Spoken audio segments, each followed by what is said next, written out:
últimamente le dando vueltas, como que venimos también conversando con varios compañeros, compañeras, que hay cuestiones vinculadas con perspectivas epistemológicas, perspectivas de, de supuestos, digamos, en las teorías que movilizamos, en los marcos conceptuales, en las referencias teóricas que movilizamos en nuestras investigaciones, y que muchas veces no tenemos el ejercicio de volver sobre esos supuestos, revisarlos, reponerlos, tensionarlos.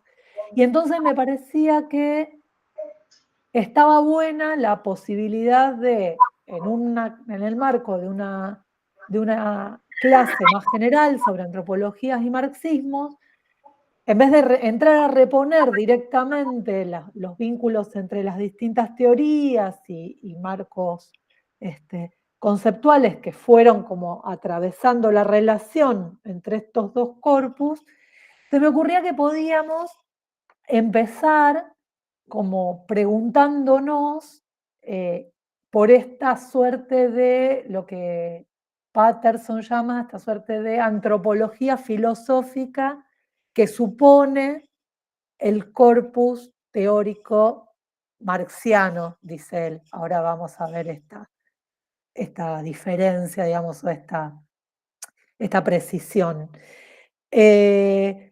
Porque me parece que ahí hay claves que también nos permiten interrogar muchas de las formas de interacción, muchas de las formas sociales que están ahora interpelando la situación más general en la que estamos inmersos, ¿no? Este reflotar, digamos, discursivo y utópico de las relaciones de mercado como lo que puede ordenar todo, como un atributo de la naturaleza que todo lo puede ordenar, incluso a los actores, incluso a los individuos, esta idea de competencia entre individuos como una forma de optimizar la acción social. Digo, son todas cuestiones que están subyacentes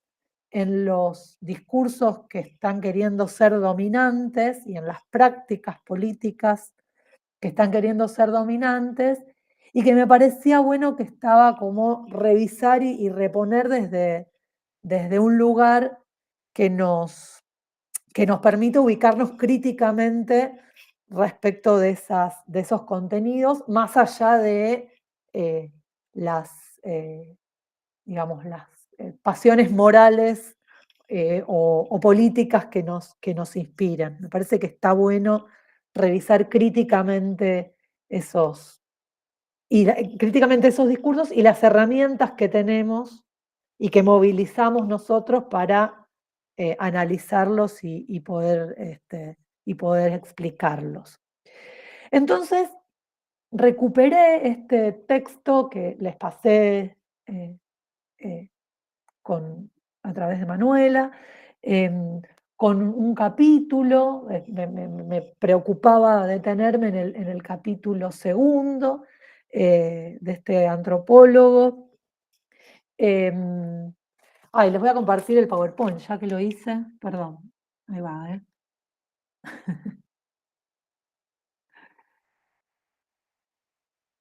de paso sirve para ordenar.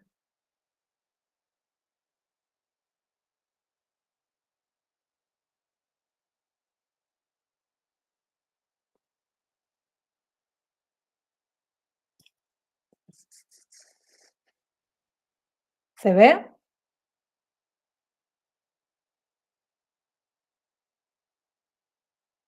Bien.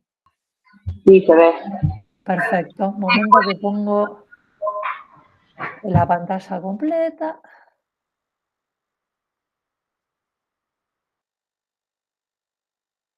Ahí está. Bien.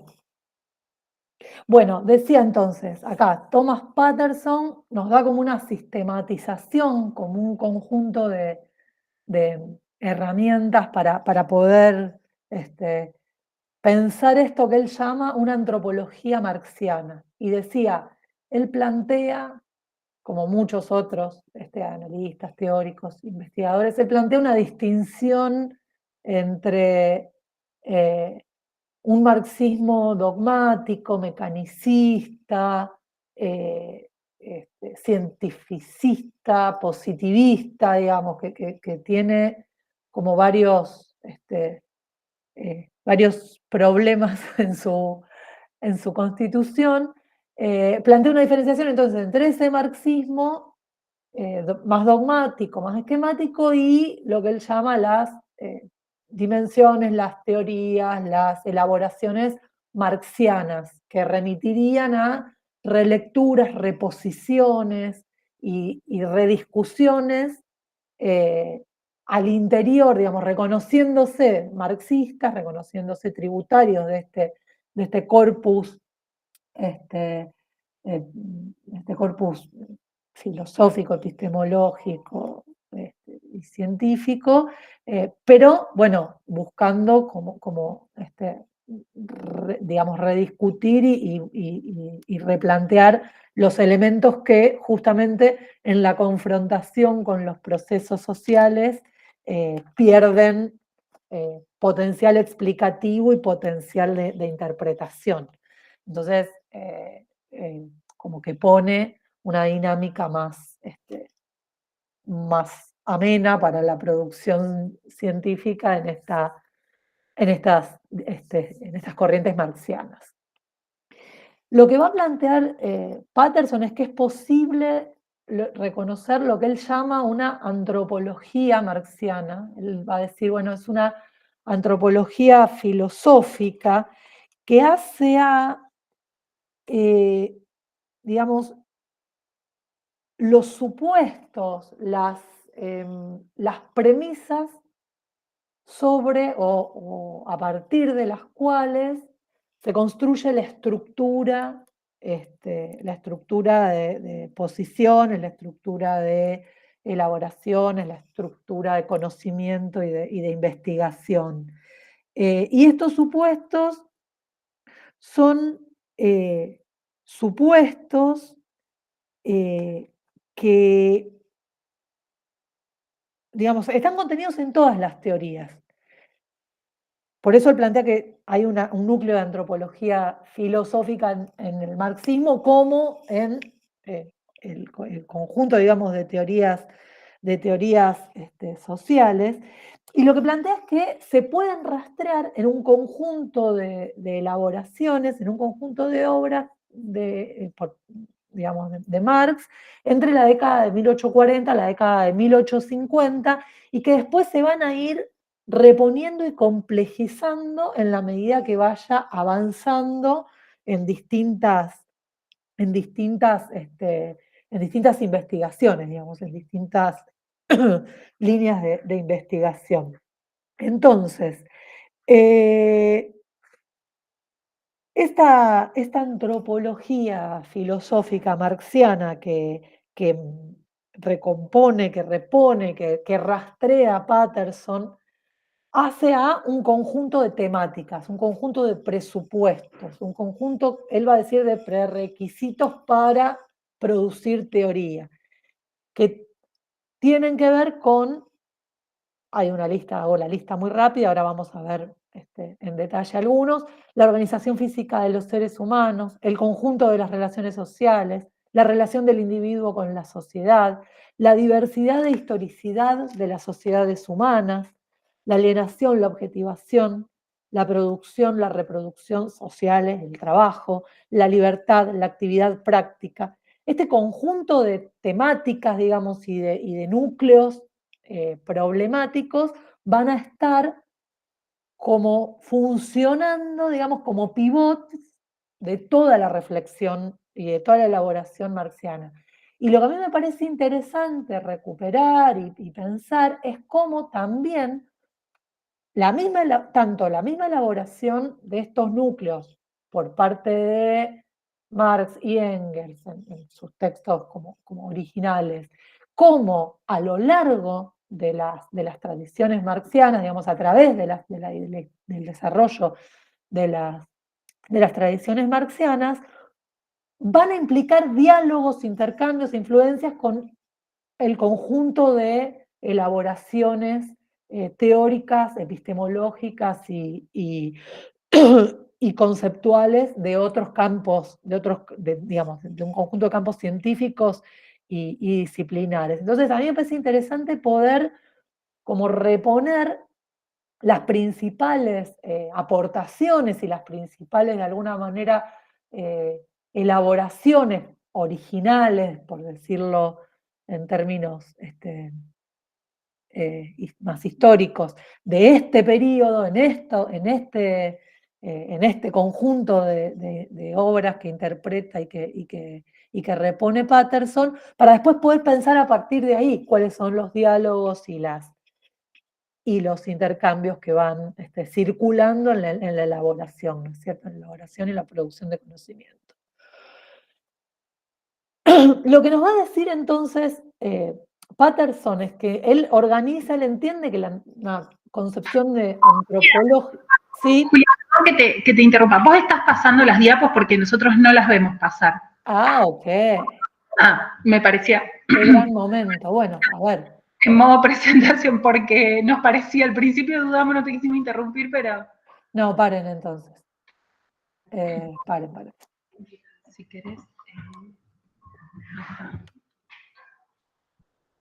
No, pero es una configuración de ella. Sí, soy yo. Es ella la que tiene Sí. la presentación. No, pero yo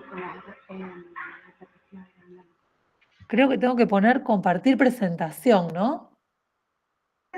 Sí, no, lo que pasa es que ella estuvo pasando las diapositivas y nosotros solamente veíamos como la carátula de la presentación. Ay, perdón. ¿Qué? Cambió. Sí, cambió. Fíjate si. ¿Cambió? Sí. Recién cambió. Ouch. No, bueno, paren entonces, lo pongo de nuevo. Ay, ¿cuántos accidentes? Perdón. No pasa. Nada con esto.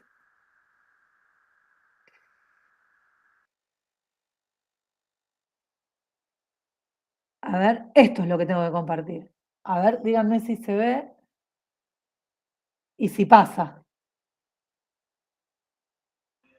Ahí se ve solo la presentación. Ahora sí. Perfecto. Sigamos.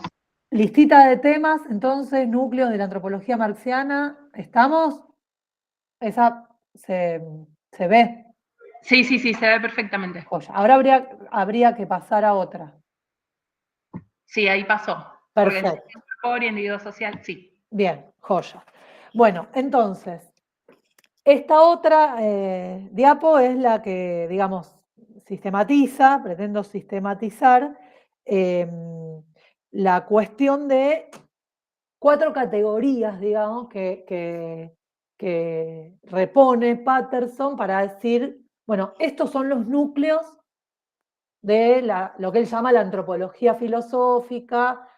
Hay otro autor también muy copado que se llama Soren Mau, que habla de una ontología social, que no es exactamente lo mismo, pero vamos a ver que son categorías digamos, que se solapan justamente por cómo está pensando,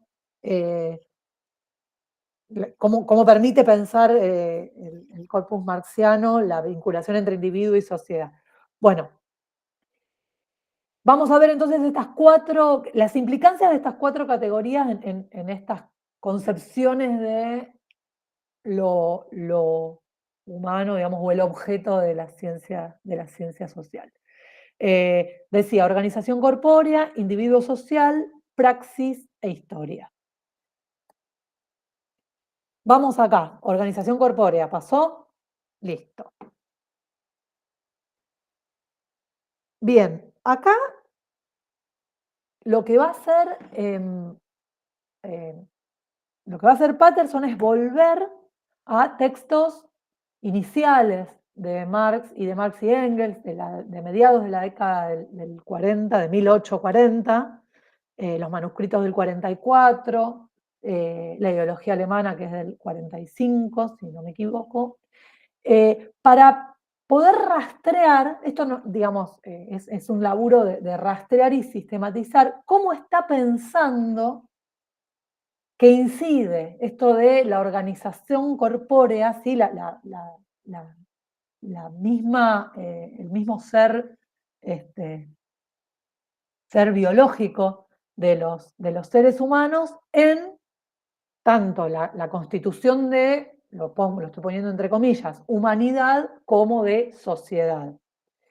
Entonces ahí repone esta idea de los individuos humanos como individuos activos, ser natural, él dice ser natural activo, sensual, práctico, sensual en el sentido de que tiene una vinculación sensitiva con el entorno, perceptiva, y práctico en el sentido de que acciona, de que tiene una relación con lo que lo rodea, con el ambiente que lo rodea, con el mundo exterior, a través de su propia práctica, de su propio accionar. En este sentido, hay dos, de acá se desprenden como dos elementos, digamos, o como dos núcleos de relaciones. Por un lado, ¿qué implica esto en la relación con el mundo exterior? Con lo que podemos pensar como la naturaleza, en tanto naturaleza exterior a este ser natural que es el ser humano, ¿sí? Porque no sale de otro lado, es un ser natural. Pero tiene una relación con lo que lo rodea como exterior, una relación de exterioridad con lo que lo rodea.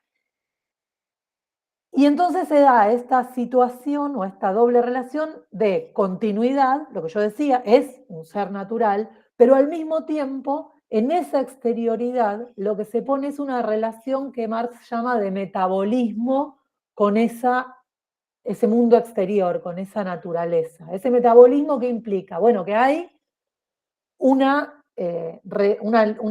acción del actor, del sujeto natural sobre ese mundo exterior que transforma a los dos y que asegura la reproducción y la vida, digamos, la reproducción vital de ese ser natural activo que es el ser humano.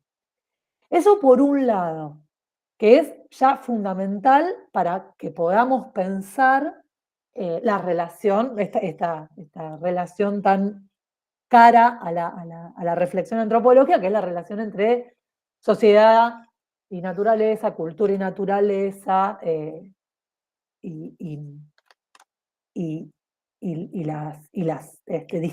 los distintos modos de ponerla, ¿no? De conceptualizarla.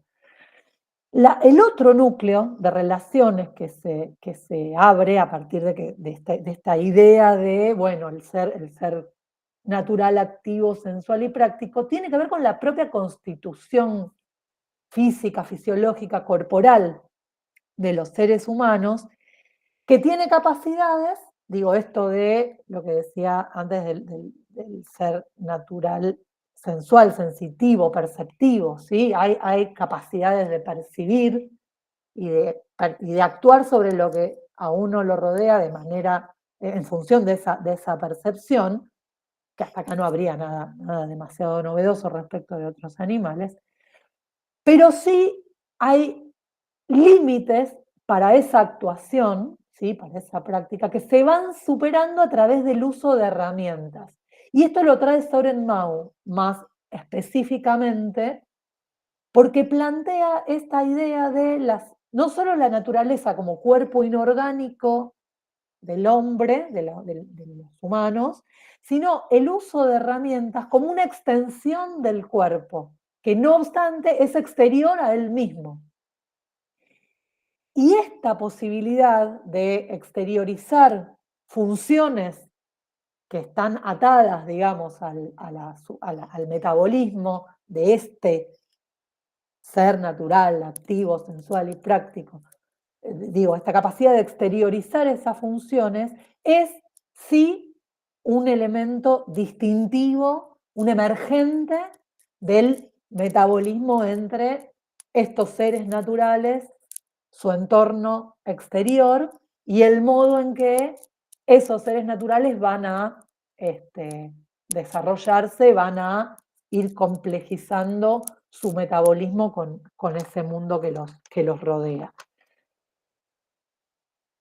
¿Estamos hasta acá con esta categoría de las implicancias de la organización corpórea como elemento? Sí, sí. Va, ¿alguien tiene dudas, quiere preguntar algo, comentarios? Sigamos. Entonces. Ok, vamos. Esto nos lleva inmediatamente a la otra categoría, que es la de individuo social. Fíjense que están como atadas, porque este metabolismo, con esa exterioridad que es el mundo natural,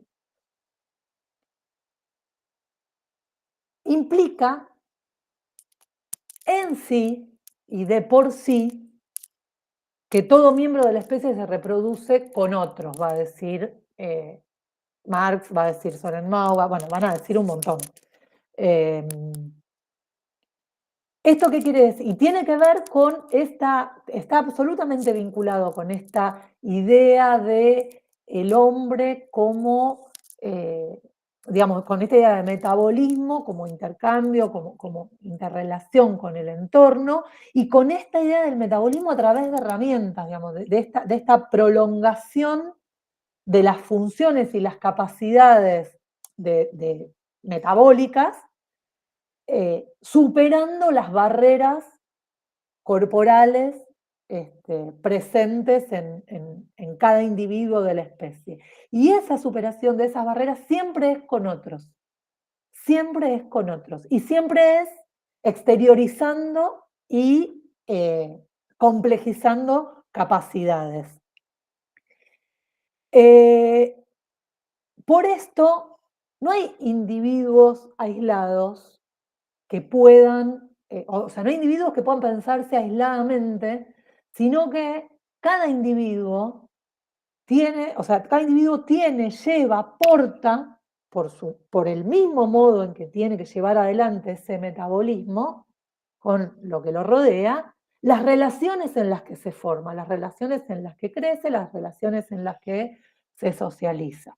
Esto fue, digamos, recuperado de diversas formas y bajo diversas categorías, tanto en el pensamiento antropológico clásico como en otras disciplinas. Pero me parecía importante traerlo para poder reponer, sí, esta idea de individuo como portador de relaciones, como portador de relaciones. Es decir, que hay un conjunto de vinculaciones que hacen al modo de producir ese metabolismo y garantizar esa reproducción que tienen que ver con, que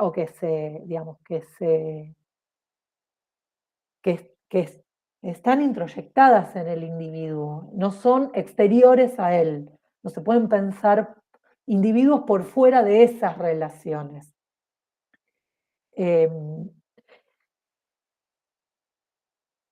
Por eso digo, esta idea del metabolismo con la naturaleza mediada, ahí está la palabra, mediada, la tenía adelante, mediada por ese conjunto de relaciones, aún en las actividades más elementales.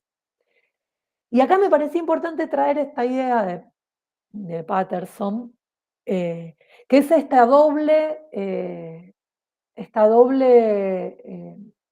dinámica de universalización y despersonalización, que tiene que ver con el modo en que la complejización de ese metabolismo y la complejización de esas mediaciones plantea cada vez capacidades más universales y relaciones en términos de reproducción, digamos, en lo que hace la reproducción, más despersonalizadas. Pero esto lo vamos a ver después. Porque queda re abstracto, ¿no? Pero bueno, vamos a seguir y después volver. Esto nos lleva a la tercera categoría, que es importante en la antropología filosófica en Marx, que es la categoría de praxis. La categoría de praxis ha sido muy discutida, es muy compleja, Y perdón, quiero regresar un momento a esta idea del metabolismo con la naturaleza mediado por un conjunto de relaciones sociales, porque resuena mucho a esta idea de cultura como la producción de una naturaleza secundaria o la producción de una segunda naturaleza, que estaba como muy presente en las discusiones de los estructural funcionalistas, en las discusiones de la antropología social británica y demás, ¿no? Esta idea de, bueno, hay una mediación entre la reproducción de las sociedades humanas y su vinculación con la naturaleza. Vuelvo a la cuestión de praxis. Ahí Patterson nos va a decir que hay 4 dimensiones en este concepto, que también se forjan en esas décadas, que tienen que ver con la praxis como actividad humana de producción y reproducción social, ¿sí? Y desde este punto de vista volvemos a esa idea, digamos, anterior del individuo social, ¿sí? El individuo social en metabolismo con la naturaleza que reproduce su propia existencia a través de las relaciones sociales en las que está inmerso.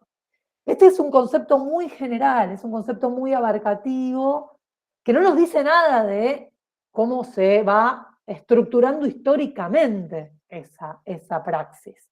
Vamos a ver después la importancia de la historia en esta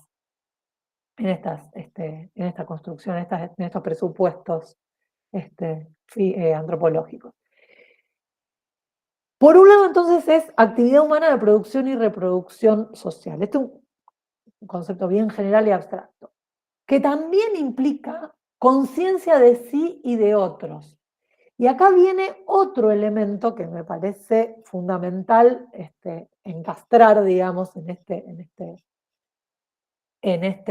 estructura de conceptos, en esta red de conceptos, en este entramado, que tiene que ver con lo que yo planteaba antes. Voy a volver por un momento. Cuando yo decía la relación con el mundo exterior se da con la naturaleza como cuerpo inorgánico, entonces hay una relación de continuidad, ¿sí? En ese metabolismo, una relación de continuidad y diferenciación. Y entonces la praxis acá nos viene a dar como ese nexo. ¿Qué es por dónde podemos pensar la continuidad? ¿Por dónde conceptualizar esa continuidad entre los individuos sociales, los conjuntos sociales, el mundo que los rodea y el metabolismo que garantiza su reproducción? Bueno, es la praxis esa continuidad, porque la praxis supone la objetivación, la materialización de la acción en la transformación del mundo exterior. Hasta acá, el concepto de praxis, la categoría de praxis, se solapa con la categoría de trabajo social, que vamos a ver después cómo va reapareciendo en distintos debates. Es entonces actividad práctica, colectiva, social, que garantiza la reproducción de los conjuntos sociales y de los individuos sociales, y que al mismo tiempo produce en su hacerse esta conciencia de sí y de los otros, planteada en este proceso metabólico, digamos, o emergente en este proceso metabólico, que plantea la objetivación de esas capacidades, de esas actividades que garantizan la reproducción en transformación y en productos concretos, productos sociales concretos exteriores a los sujetos que los realizan. Y después hay otras 2 dimensiones del concepto de praxis que van a ser de las más cuestionadas o de las más, si se quiere, debatidas, de las más, sí, de las más tensionadas, digamos, por la dinámica de construcción del conocimiento. La tercera dimensión es la que plantea la praxis, que hay una dimensión de la praxis que contiene la crítica de las condiciones existentes.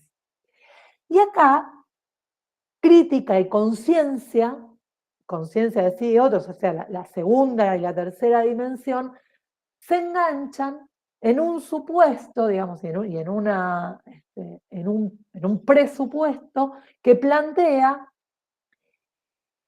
que la crítica de las condiciones existentes implica, por un lado, hacerlas conscientes, pero por otro lado implica una dimensión, algunos autores van a decir una dimensión prometeica de la investigación social, ¿sí? Que es esto de que es posible, a través de la crítica, de la investigación, someter las dinámicas sociales, las dinámicas históricas, las propias configuraciones, a crítica, develar sus mecanismos de funcionamiento, sus estructuras subyacentes y construir representaciones correspondientes con la realidad, con esa realidad que es, como decíamos, objetivación, producto de la objetivación, de la materialización de la acción de los conjuntos humanos. Esta dimensión ha sido como, bueno, nosotros hemos atravesado desde la perspectiva también de la disciplina innumerables cuestionamientos o tensiones o directamente impugnaciones a esta idea de que es posible construir un conocimiento que se adecúe a una realidad que le es exterior, sino que justamente, en distintas versiones, cada conjunto social construye su conciencia de sí y de otros en función de su práctica, de su praxis, y es entonces la realidad, la verdad, el conocimiento más adecuado es relativo a ese modo de praxis y a ese modo de ser social, y por lo tanto no es cuestionable o no es impugnable, sino que en todo caso es meramente transmisible. Y hasta por ahí nomás. Y entonces ahí viene todo el debate sobre las categorías y cómo transmitimos categorías nativas, estoy poniendo comillas, no me ven, pero estoy poniendo comillas, a nuestros marcos categoriales y demás. Entonces, esta me parece que es la dimensión de la praxis que como que ha abierto más tipos de impugnaciones y cuestionamientos, justamente porque además implica posiciones ya epistemológicas más de lleno. Y la cuarta dimensión que nos trae Patterson es, bueno, la que se plasma en la tesis 11, que es esto de la praxis como construcción de conocimiento e interpretación del mundo para su transformación. Esta famosa tesis 11 de los filósofos no han hecho más que interpretar el mundo, pero de lo que se trata es de transformarlo. Entonces, en esa categoría, en esta gran categoría de praxis, ahí Patterson precipita como distintas concepciones o distintos acentos que van poniendo Marx y Engels en estas obras entre los 40 y los 50, sobre qué es la acción humana, cómo pensar la acción humana, ¿no? Y entonces, lo que sí, desde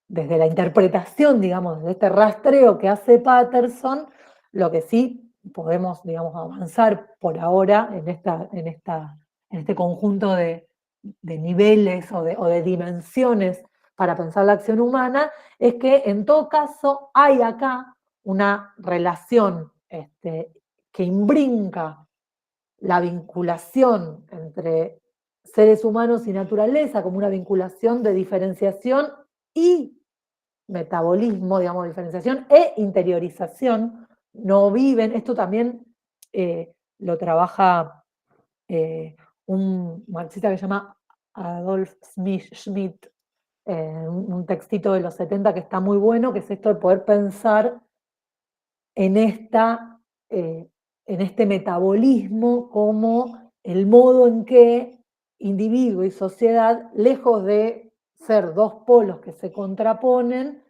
se constituyen mutuamente a través de justamente ese metabolismo con la naturaleza que garantiza la reproducción social. Y esto es, me parece, uno de los aspectos del concepto de praxis o o de acción humana que es necesario recuperar para dar cuenta de un montón de problemas contemporáneos. Y el otro tiene que ver con esta no distinción o no, no separación, no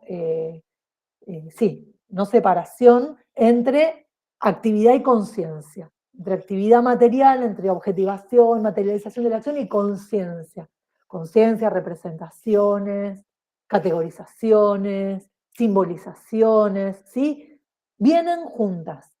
No hay actividad material, no hay materialidad sin conciencia de esa materialidad. Y esa conciencia está dada, está producida en ese proceso metabólico que implica acción colectiva, acción social, acción humana en pos de la reproducción social.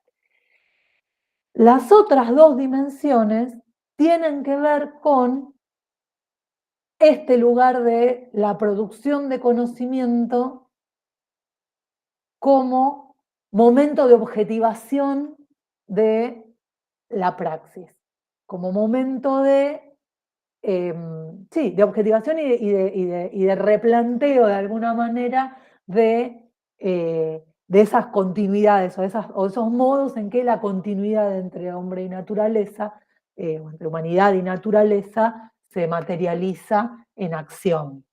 Y eso implica, por supuesto, las relaciones sociales. Acá hay como un entramado como bastante más generalizado en cómo pensar el conocimiento. Todavía no estamos pensando en el conocimiento, o por lo menos en estas tesis, no está pensado el conocimiento meramente como conocimiento de lo social, escindido del conocimiento de lo natural, y estoy poniendo comillas en las dos categorías.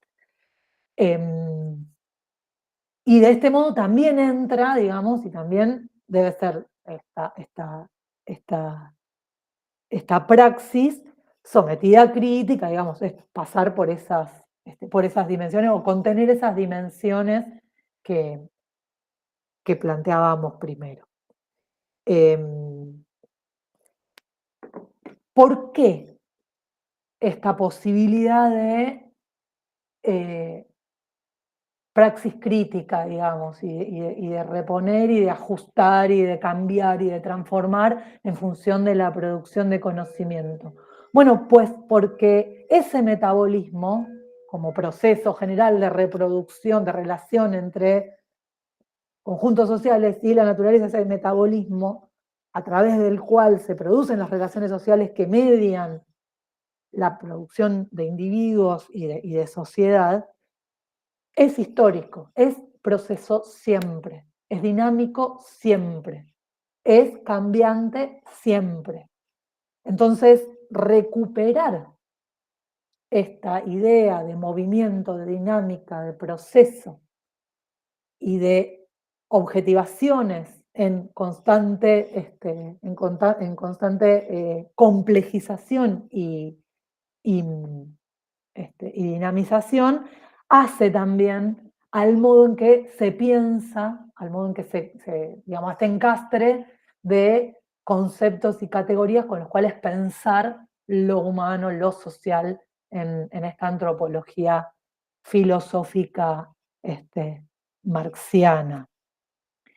Y entonces también nos permite rediscutir, reponer, replantear cuáles son estos límites, cómo se van construyendo y redefiniendo los límites entre relaciones naturales, relaciones sociales, y Wolf va a decir también relaciones sobrenaturales, porque en esta, en esta, en esta en esta avanzada de la antropología por explicar y por interpretar y por reponer las formas de relación, las formas de metabolismo de sociedades no capitalistas, sociedades precapitalistas, sociedades no occidentales, o como le querramos llamar, eh, la producción de esta conciencia comprende, va a decir Wolf, la producción de esta conciencia de sí y los otros comprende, va a decir Eric Wolf,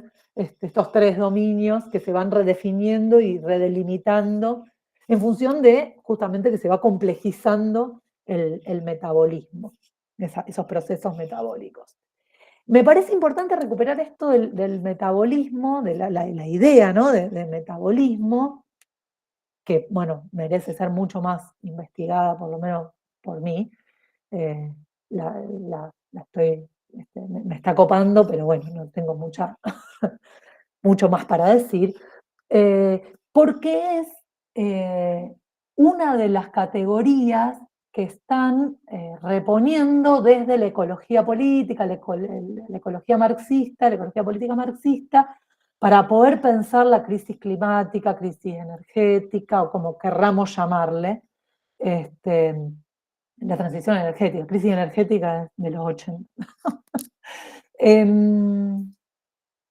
Bueno, ¿qué es esto que está pasando? ¿Qué pasa en este metabolismo, ¿no? En este metabolismo que se ha complejizado hasta alcanzar niveles de interconexión globales, planetarios, y que está generando transformaciones aparentemente incontrolables y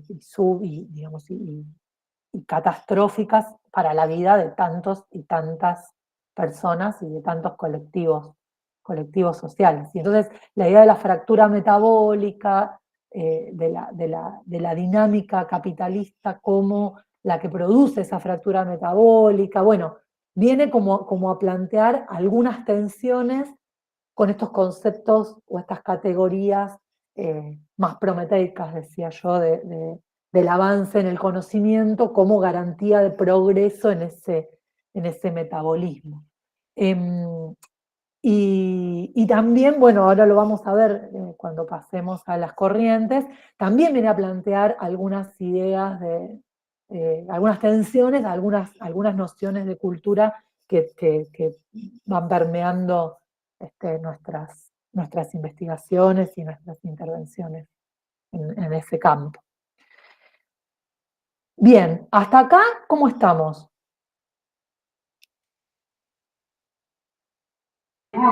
La gente está bien, Julia. No veo a nadie, no sé si están aburriéndose, si me están puteando. Hay otra parte, claro, Hay conectada que estarán mensajes. Sí, no sé la gente que está del otro lado de sus computadoras, pero... Bien, bien, por acá muy bien, muy bien. ¿Es Gretel? Y hola. Hola, Gretel. Bueno, si vamos bien, pasamos como a la segunda parte.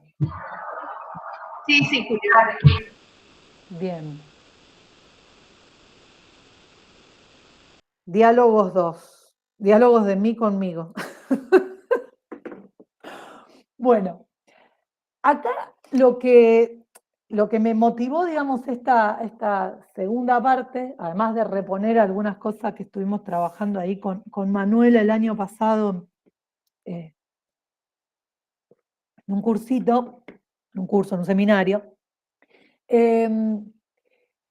hay un texto de Ángel Palerm que se llama Antropología y Marxismo, bomba el título, muy creativo, donde él dice, bueno, hay dos leyendas que circulan, es de los 70, son intervenciones entre mediados y fines de los 70, y él dice, bueno, hay dos leyendas que circulan, tenemos dos mitos.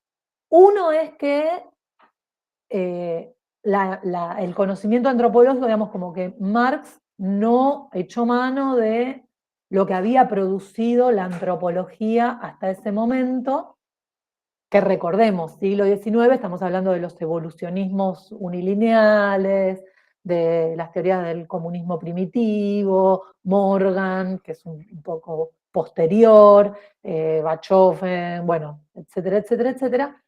Y la otra es que no hubo influencias del marxismo, de las corrientes marxianas, etcétera, en las elaboraciones antropológicas. Y entonces, bueno, Palem dice, no, bueno, hay que desandar estas dos leyendas.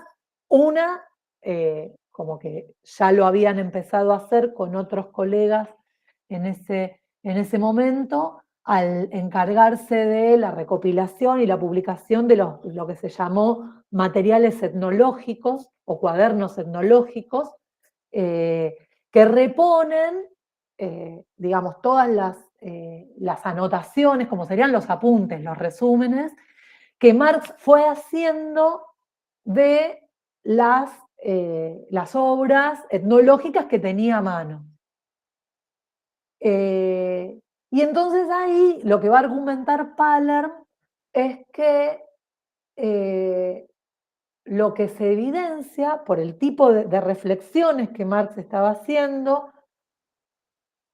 por el tipo de debates que estaba sosteniendo, por las correspondencias y demás, es que estaba pensando, digamos, que lejos de quedarse digamos, ratificar un esquema evolutivo, que era una de las cosas, ¿no?, que se adjudicaba, digamos, al marxismo, esto de proponer un esquema evolutivo unilineal entre feudalismo, capitalismo, socialismo, para todas las sociedades, para todos los lugares, para todos los momentos, que Marx habría estado pensando mucho más multilinealmente, diría Palan, estaba como construyendo un modelo de evolucionismo multilineal.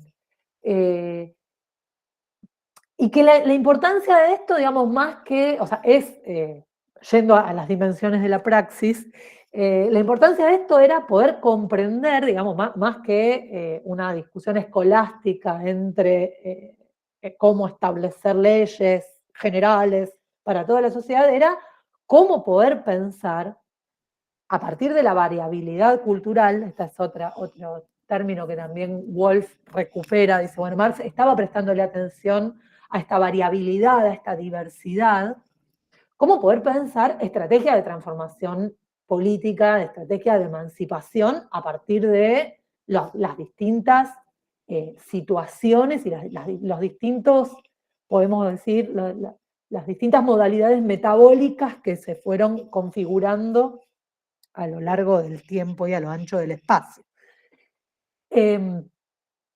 Entonces, esa es una. Entonces dice, no, bueno, a Marx, esta primera parte de la leyenda, con los elementos que estamos descubriendo ahora, se estaban traduciendo, se habían encontrado textos, se estaban traduciendo.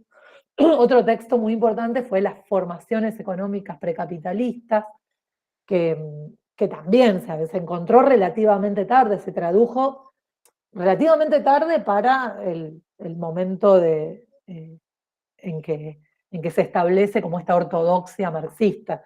Estamos hablando de mediados del siglo XX. Se encontraron, se tradujeron, se trabajaron en la segunda mitad del siglo XX, estos materiales etnológicos y la formen y esto. Entonces dice, bueno, con todo esto, dice Palan, alcanza para descartar el hecho de que Marx no le hubiera prestado atención a la diversidad cultural. Lo que pasa es que, claro, su centro estaba puesto en develar, en desentrañar los mecanismos y la estructura de funcionamiento del modo de producción capitalista. Y secundariamente se preocupó por el modo el modo concreto, digamos, en que ese modo de producción se expande. O no. Bueno, eso después. Y después, la otra parte, la otra pata de las leyendas, del mito, digamos, que es esto de que no hubo influencia del marxismo en la antropología, bueno, ahí Palerm se dedica como a rastrear elementos, digamos, en arqueólogos y demás, y él, para el momento en que está escribiendo, como que dice, bueno, él estaba como muy vinculado, también porque, no sé si tenemos a la figura de Ángel Paller, más o menos, de dónde era, dónde estaba, qué trabajó.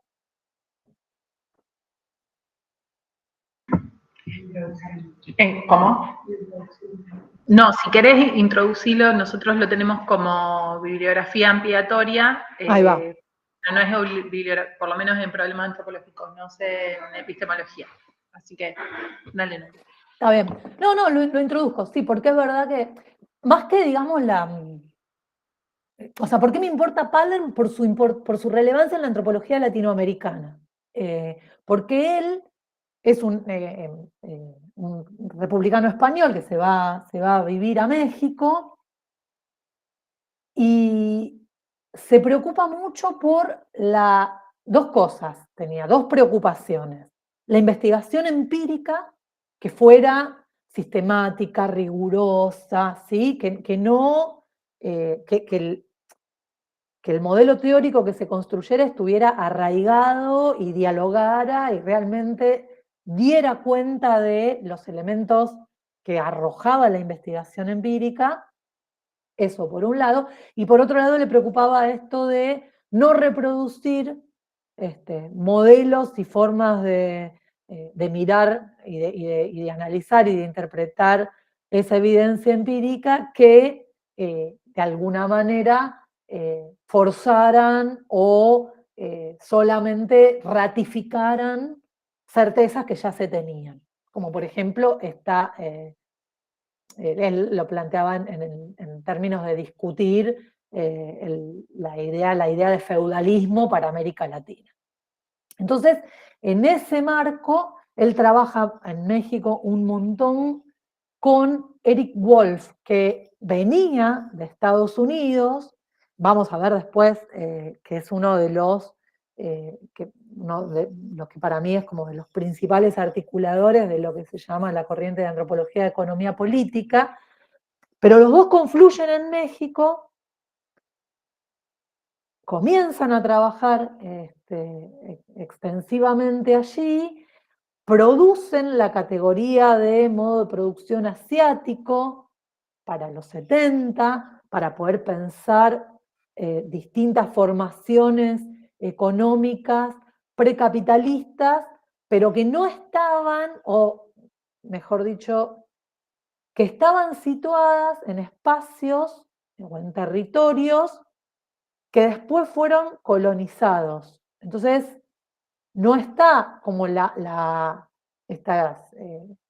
seguidilla unilineal de modo de producción antiguo, feudal o esclavista feudal y capitalista, sino que ellos dicen hay que pensar otro modo, otros modos, otras categorías para poder explicar las modalidades de estos metabolismos, digamos, los metabolismos sociales en estas sociedades.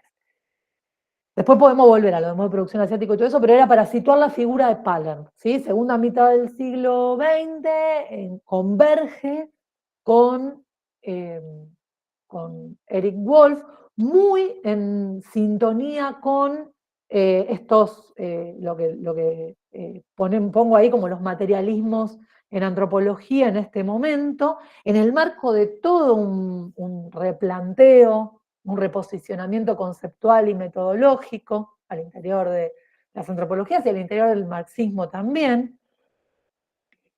Y ellos van a, digamos, reponer los elementos, lo que ellos entienden que son elementos marxistas o al menos compatibles con algunas elaboraciones marxistas, en el neoevolucionismo de Leslie White y la ecología cultural de Julian Stewart. Que Wolf había sido parte, Eric Wolf, el que después trabaja con Paller y reformulan esta idea del modo de producción, Eric Wolf había trabajado en un equipo muy grande, dirigido por Julian Stewart, en un proyecto de investigación sobre la isla de Puerto Rico, ¿sí? Se llama, el libro, digamos, la publicación se llama La gente de Puerto Rico, o el pueblo de Puerto Rico, depende de las traducciones, es de mediados de los 50, y acá ellos empiezan a ver cómo las relaciones vinculadas con la producción, los productos, la forma de tenencia de la tierra, incluso la circulación monetaria, son elementos que van configurando culturas y subculturas al interior de ese espacio isleño. Pero, entonces, acá todavía estamos con el lenguaje de los segmentos culturales, esto seguro lo han visto en algún momento, segmentos, subsegmentos, cultura, subcultura, etcétera, etcétera, etcétera, pero lo que le interesa pensar a Palerm, lo que le interesa recuperar a Palerm y lo que después le va a interesar recuperar a Wolf es cómo estas prácticas sociales, este proceso social, este metabolismo que garantiza la reproducción de los conjuntos sociales, tiene como relaciones nucleares o centrales que van a estar permitiendo explicar relaciones de poder, dinámicas de conflicto, relaciones de segregación y de vinculación, etcétera, etcétera, etcétera. Digamos, un conjunto de aspectos sociales que van a estar vinculados más o menos inmediatamente con el modo en que se organiza esta reproducción. Entonces, acá, digo, esta es la entrada, digamos, vía México de estos diálogos, de estas interpelaciones, de estas influencias del marxismo en la antropología.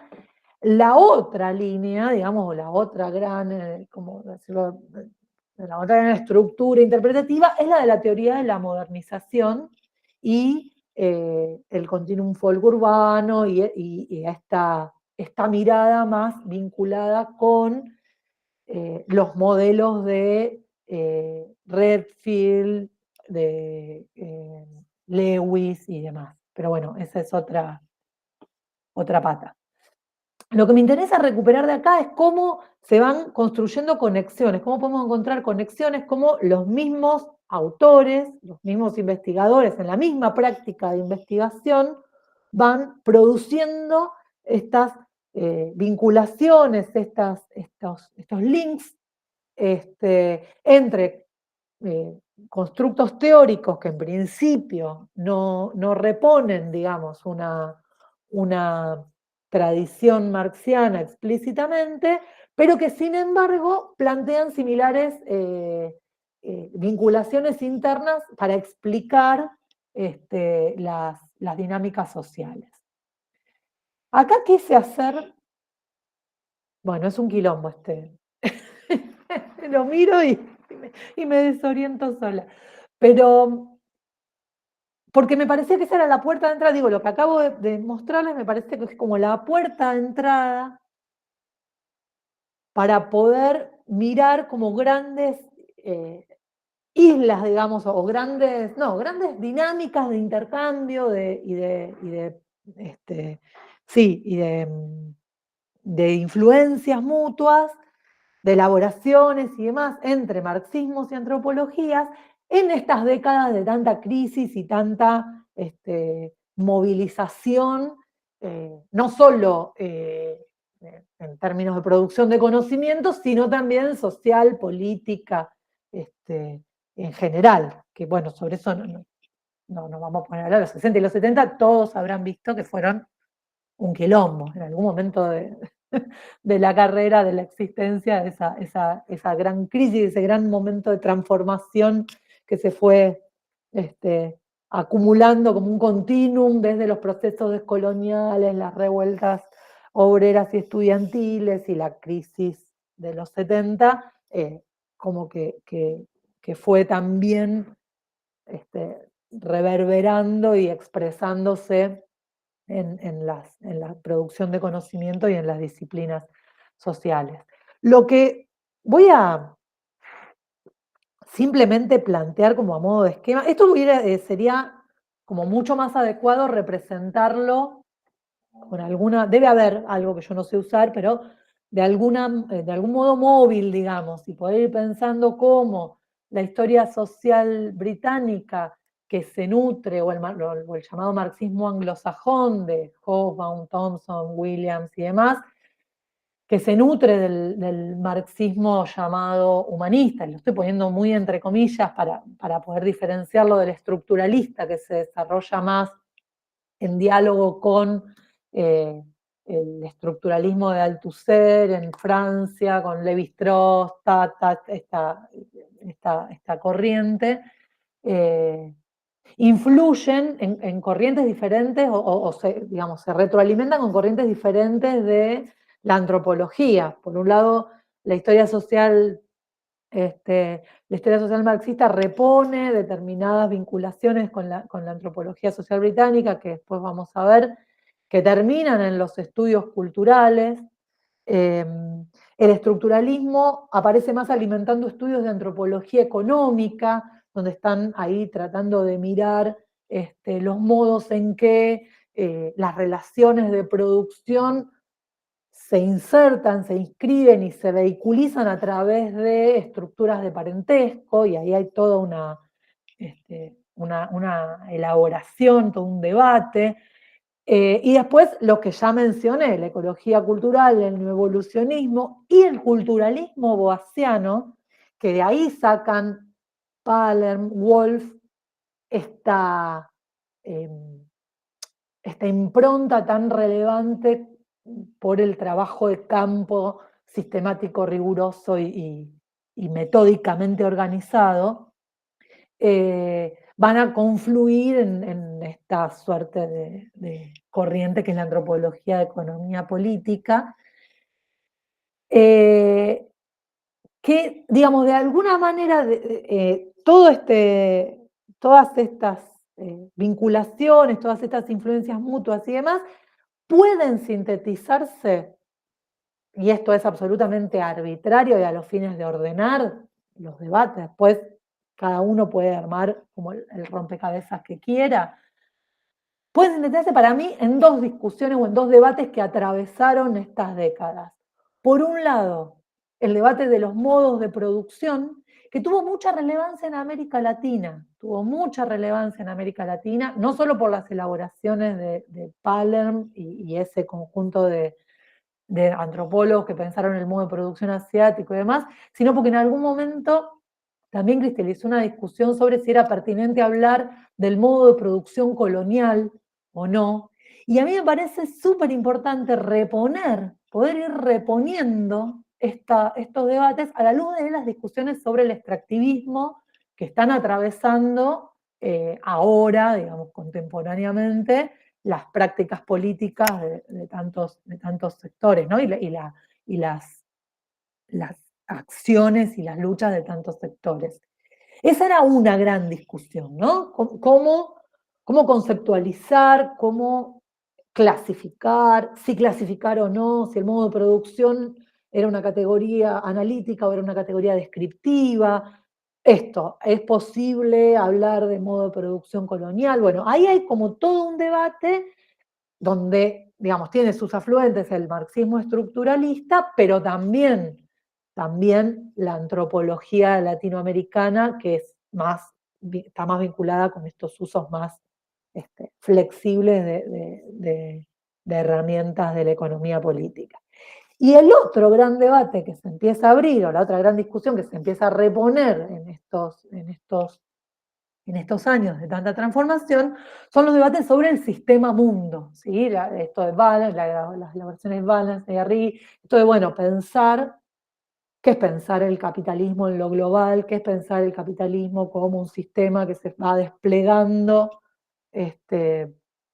a escala global, con distintos periodos, entonces como los distintos territorios cumpliendo distintos roles o llenando distintos roles en distintos periodos, y ahí, bueno, ¿cuál es el rol de la etnografía? ¿Cuál es el rol de la antropología en esa mirada más mundial, digamos, o más global, o más transnacional del despliegue de las relaciones sociales capitalistas. Y entonces, bueno, ¿qué vamos a buscar? A los espacios particulares que son nuestros espacios, nuestros emplazamientos privilegiados de observación. ¿Cómo reponemos, cómo pensamos las relaciones entre esos espacios etnográficos y el despliegue del sistema mundo? Digamos, todas estas cuestiones empiezan a alimentar debates en este periodo, que después se van a ver un poco obliterados, un poco obturados y en algún sentido también desplazados con el advenimiento de la hegemonía neoliberal, podemos decirlo de esa manera, o la globalización, y la hegemonía y la dominancia de las posiciones posmodernas que plantean esto del retorno a lo particular y lo fragmentario de la realidad como el punto de inicio de la producción de conocimiento, ¿no? Lo irreductible de lo particular como el eje de los procesos de producción de conocimiento. Y entonces ahí, de alguna manera, estas preguntas más generales y estas preguntas por procesos más generales quedan desplazadas del horizonte de la producción antropológica mainstream, o sea, más dominante o más general. ¿Vamos hasta acá? Sí, sí. Muy bien.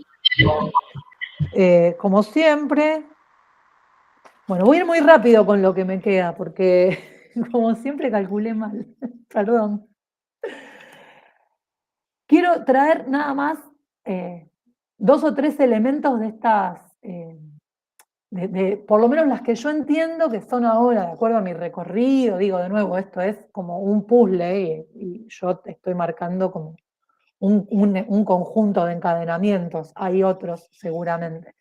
Pero quería como reponer algunas cosas que traen desde la historia social inglesa y la antropología social británica, como estas conexiones, y de la antropología de economía política, para poder pensar algunos, o sea, solamente una lista de problemas y de debates contemporáneos.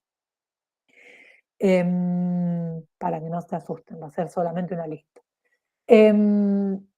Bueno, en principio, historia social inglesa en vinculación con la antropología social británica.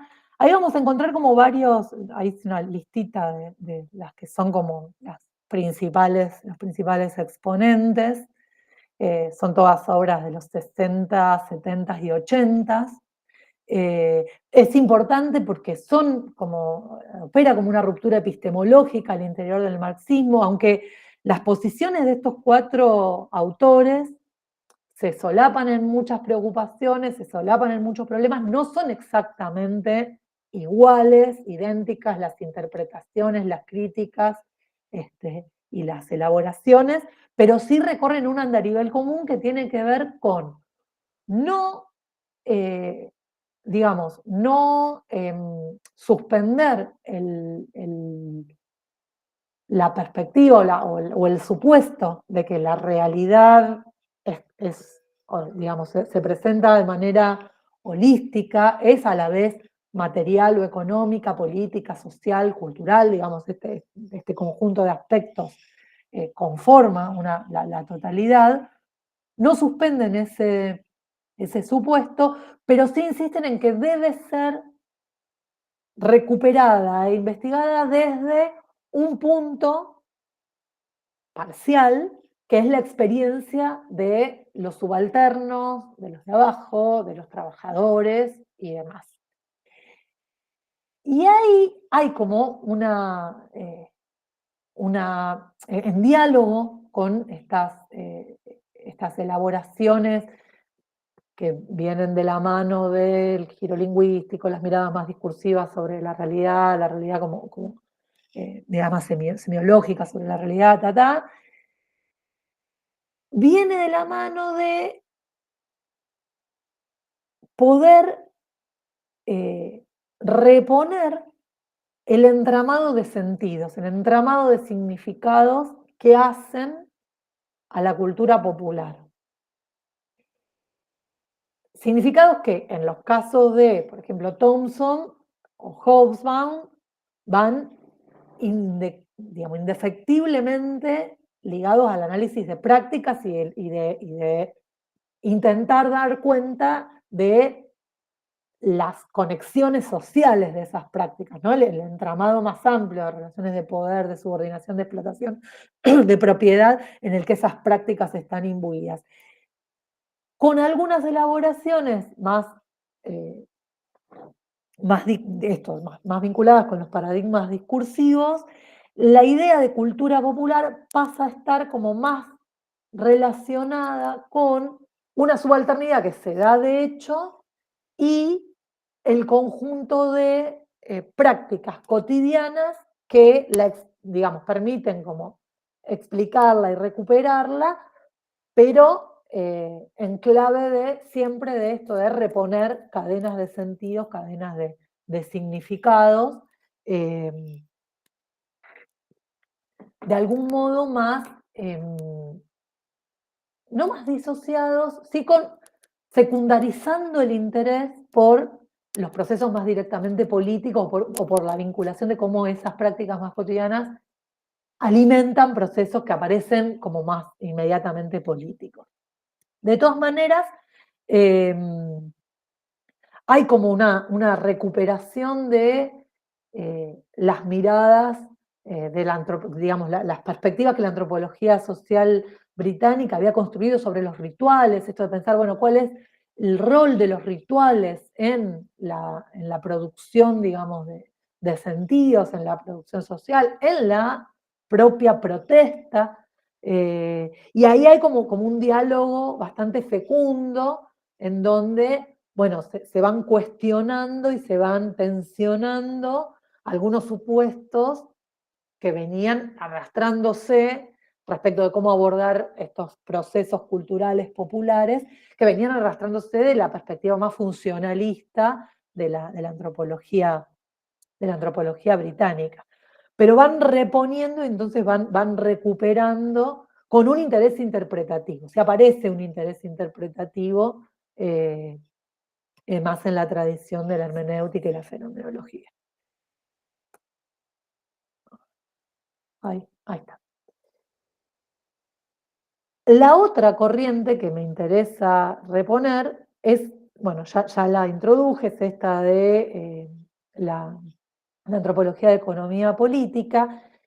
¿Y por qué me interesa reponerla? Bueno, ya les planteé adelanté algunas cosas cuando hablé de Wolf y de las raíces estas en ecología cultural.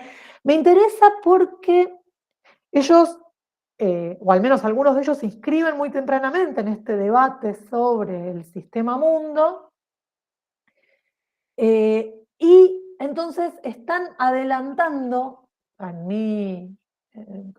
como entiendo, están adelantando estas preguntas, estas preocupaciones, estas inquietudes metodológicas sobre cómo estudiamos los aspectos globales que hacen a nuestros contextos etnográficos. Justamente los ponemos como contexto, lo ponemos como procesos generales, los ponemos... Bueno, y acá a mí me parece que Wolf, Cindy Mintz, Jung Nash, elaboran respuestas creativas, elaboran respuestas que analíticamente son muy fructíferas para poder pensar esas vinculaciones y que hoy se prolongan en autores como Susana Narotsky, Don Calv, Yarin Kashmir, Massimiliano Molona y demás. Me parece que ahí es como interesante cómo tempranamente empiezan a plantear que hay digamos, que en un cierto sentido es una continuidad de los cuestionamientos al modelo antropológico clásico, esto que nos enseñó Eduardo Menéndez, ¿no? Como una continuidad a esa discusión de la unidad de observación o el espacio de observación como autocontenido y autoproducido. Entonces, a mí me parece que revisar estas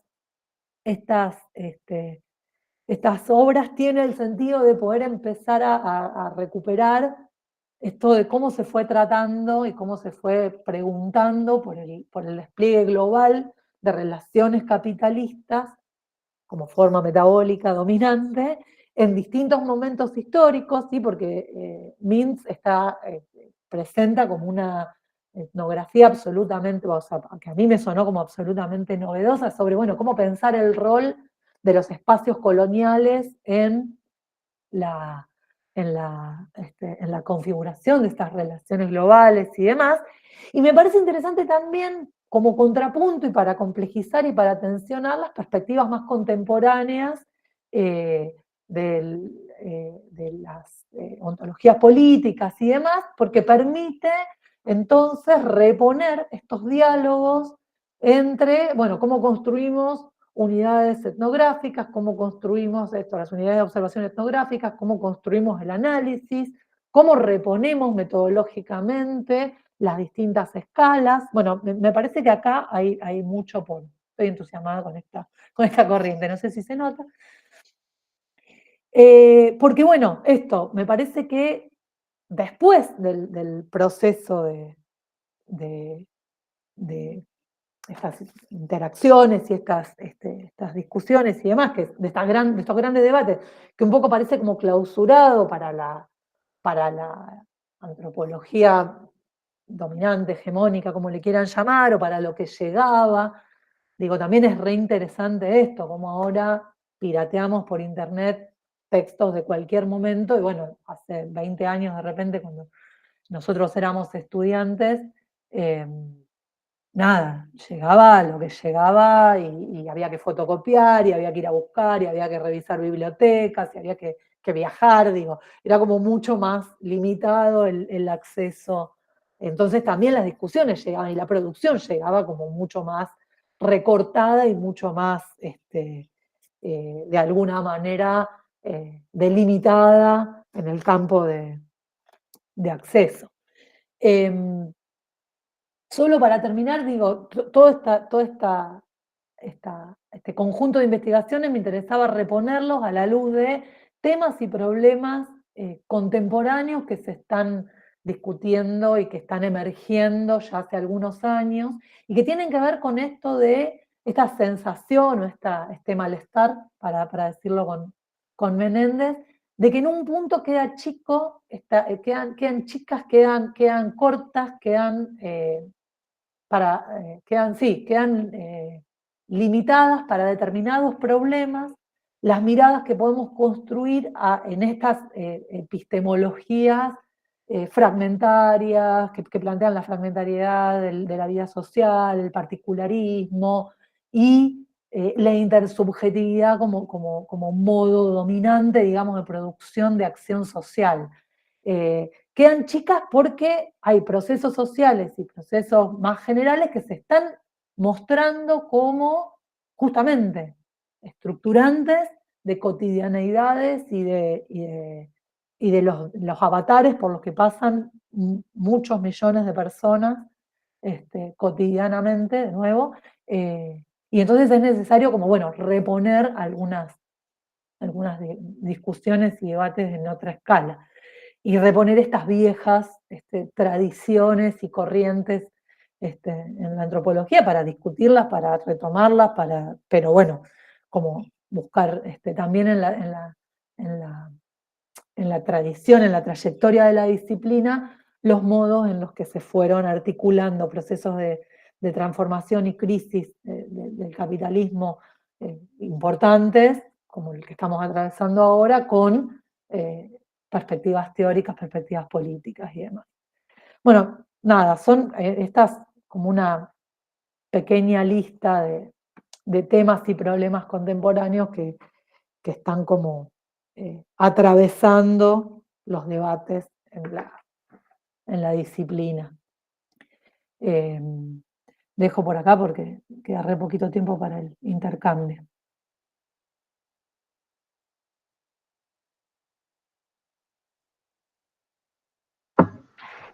Bueno. No, bueno, muchas gracias, Julia. Súper interesante la presentación. Bueno, no sé si alguien tiene preguntas, comentarios, dudas, algo no haya entendido.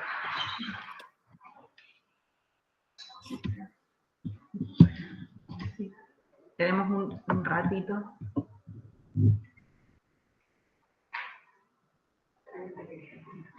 ¿Cómo? Las conectadas, les conectades también pueden participar. Creo que, bueno, un poco hablando, como decíamos al principio, esto es un poco es una confluencia de dos materias. Creo que me parece que esto,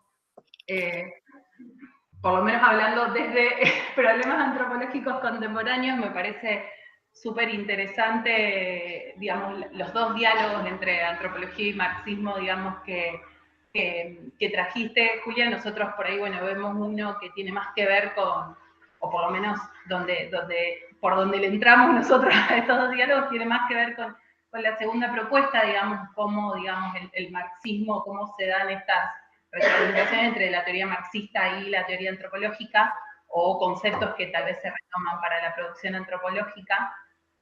Sin embargo, digamos, toda la primera parte y poder ver más la antropología de Marx me parece que también le da otra profundidad, otra mirada, ¿no? Esto desde PAC, no sé, los compañeros de epistemología, digamos, me parece que eso es súper enriquecedor y súper interesante.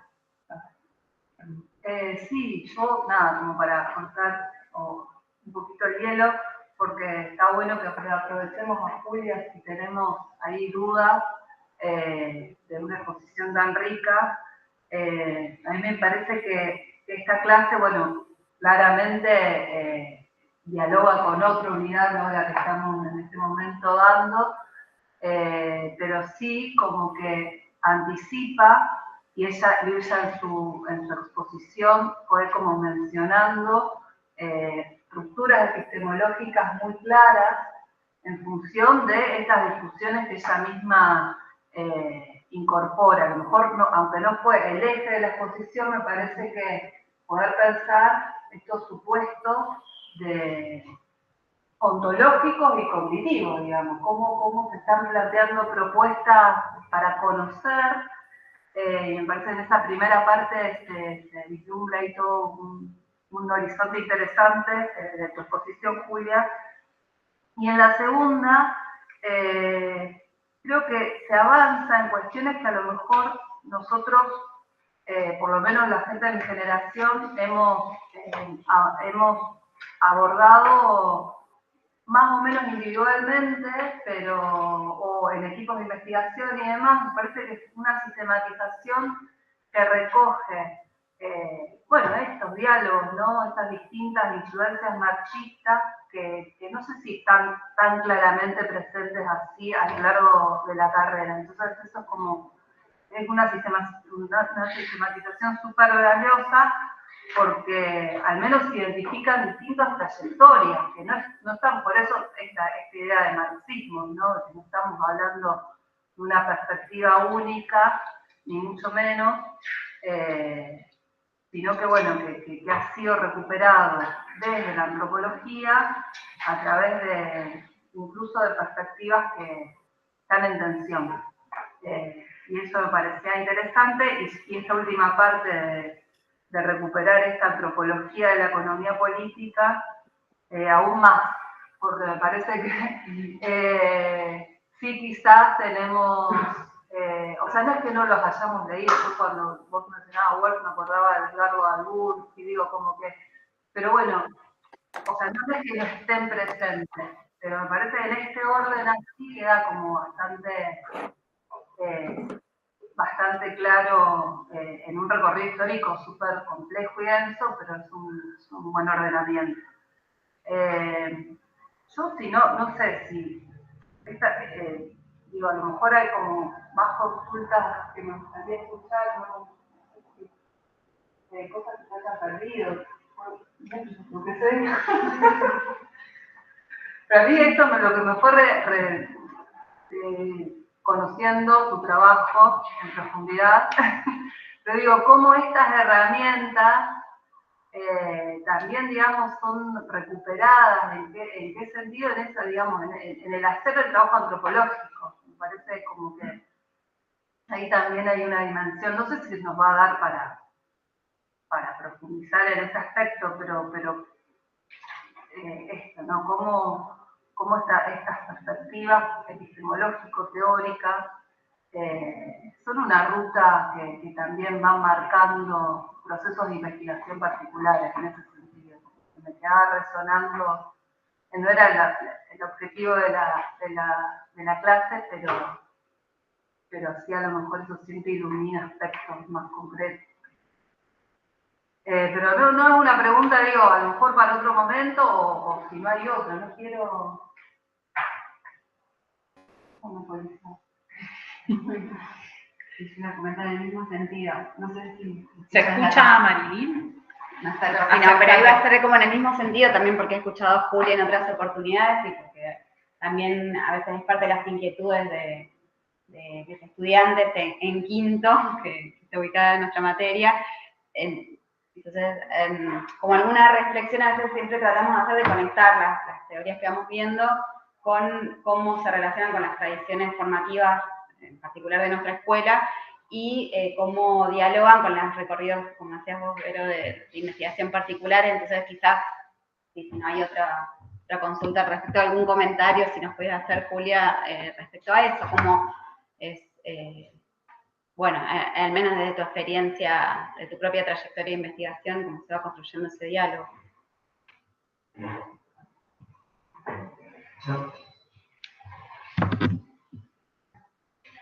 Tenés apagado el micrófono, ¿eh? Sí, no, preguntaba si hay otra cosa o hablo.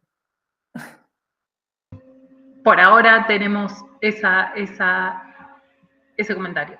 Ay, bueno, no sé si los confundí o los... No sé si fui tan claro o los confundí más. Bueno, sí, me parece que van como en el mismo sentido las preguntas, las ideas. A ver, yo por eso decía al principio, creo que traía esto de cómo, de alguna manera, esta sistematización o esta propuesta era como una vuelta de tuerca sobre cuestiones que yo había aprendido en la escuela, en las que me había formado en la escuela. Entonces era también, bueno, eso como volver con algunas, en otro contexto histórico también, en otro momento, que también capaz estaría bueno poder reponer, recuperar eso. Pero, pero sin lugar a dudas, hay dos cuestiones que yo diría que están en la huella, digamos, de la formación, que me parece que laten, digamos, en cómo voy construyendo el acercamiento.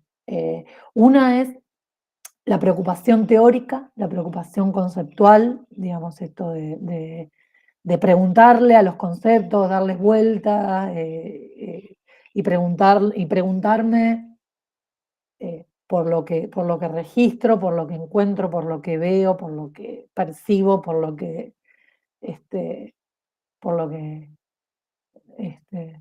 recupero, registro,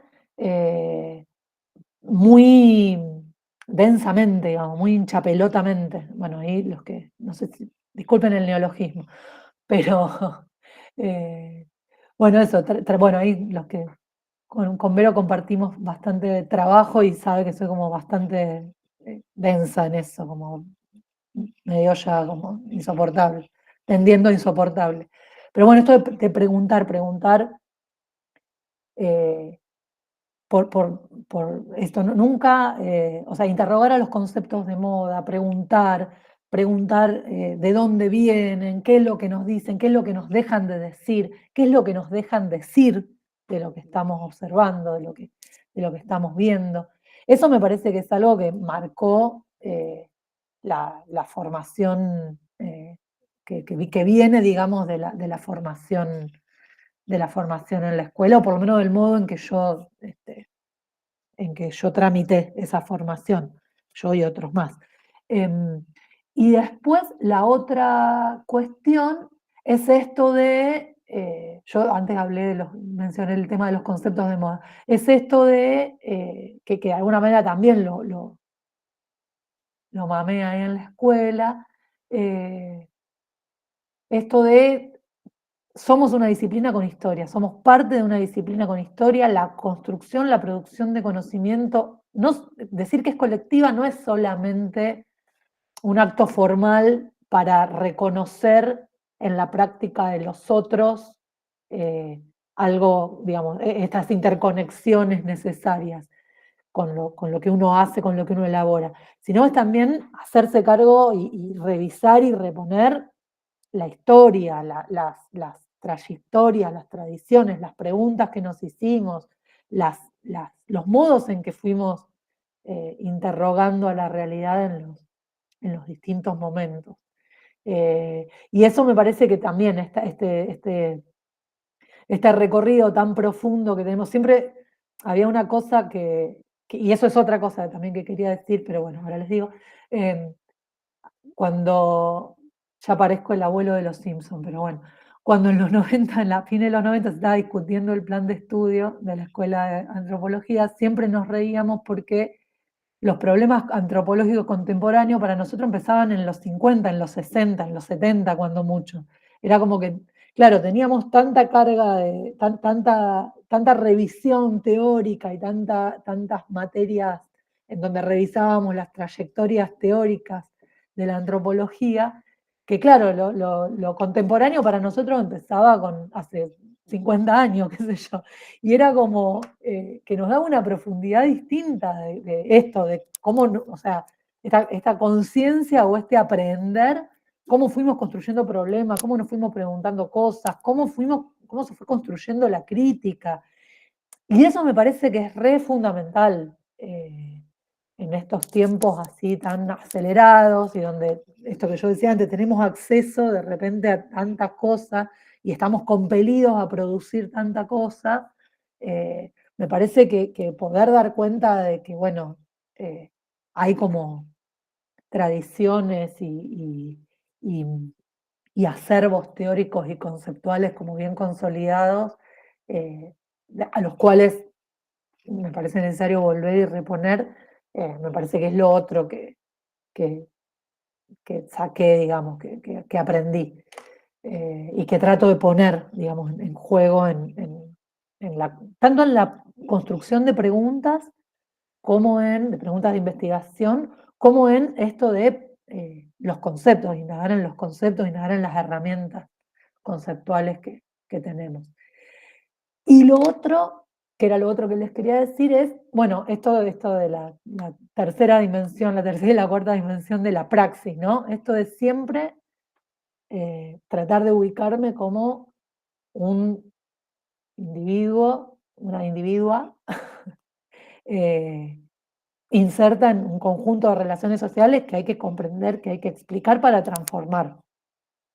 Y eso, entonces, viene a la par de la construcción de preguntas de investigación, la construcción de, también justo en el momento en que estaba atravesando la formación, también el poder decir cómo, o sea, el poder pensar cómo nos queremos formar, qué tipo de herramientas queremos construir, poder dar un debate y poder dar una discusión sobre eso,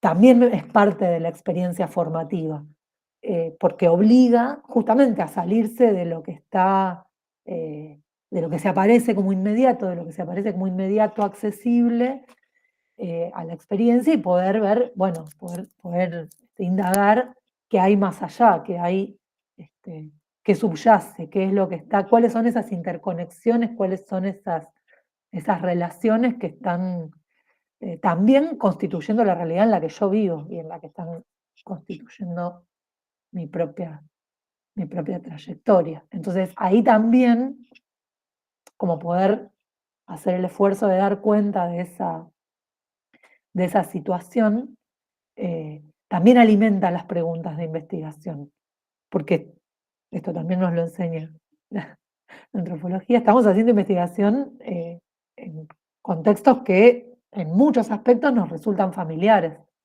Entonces, bueno, esto de pensar el extrañamiento, de pensar la